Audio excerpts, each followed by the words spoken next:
ಓಂ ಶ್ರೀ ಪರಮಾತ್ಮನೇ ನಮಃ. ಭಗವದ್ಗೀತೆಗೆ ಸುಸ್ವಾಗತ.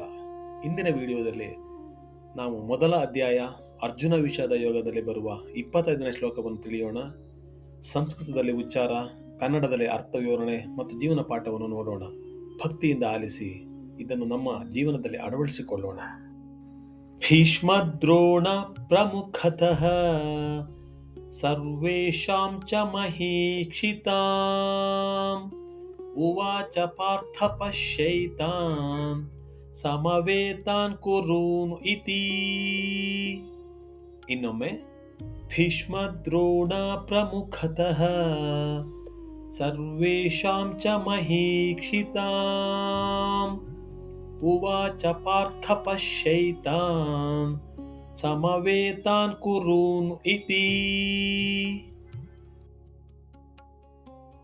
ಈ ಶ್ಲೋಕದ ಕನ್ನಡ ಅರ್ಥ: ಭೀಷ್ಮ, ದ್ರೋಣ ಮತ್ತು ಇತರ ರಾಜರ ಎದುರು ರಥವನ್ನು ನಿಲ್ಲಿಸಿದ ಶ್ರೀಕೃಷ್ಣನು ಅರ್ಜುನನನ್ನು ಕುರಿತು, ಓ ಪಾರ್ಥನೆ, ಇಲ್ಲಿ ಸೇರಿರುವ ಈ ಕೌರವರನ್ನು ನೋಡು ಎಂದು ಹೇಳಿದನು. ಈ ಶ್ಲೋಕದ ಸಾರಾಂಶ: ವಾಸ್ತವಿಕತೆಯನ್ನು ಎದುರಿಸಿ ಕಠಿಣ ಪರಿಸ್ಥಿತಿಗಳು ಆತ್ಮಜ್ಞಾನಕ್ಕೆ ದಾರಿ ಮಾಡಿಕೊಡುತ್ತವೆ. ಒಳ್ಳೆಯ ಮಾರ್ಗದರ್ಶಕನು ಸತ್ಯವನ್ನು ತೋರಿಸುತ್ತಾನೆ. ಈ ಶ್ಲೋಕದಿಂದ ಕಲಿಯುವ ಜೀವನ ಪಾಠವೇನೆಂದರೆ, ಜೀವನದ ಸತ್ಯಗಳಿಂದ ಓಡಿ ಹೋಗಬಾರದು, ಅವನ್ನು ಧೈರ್ಯದಿಂದ ಎದುರಿಸಬೇಕು.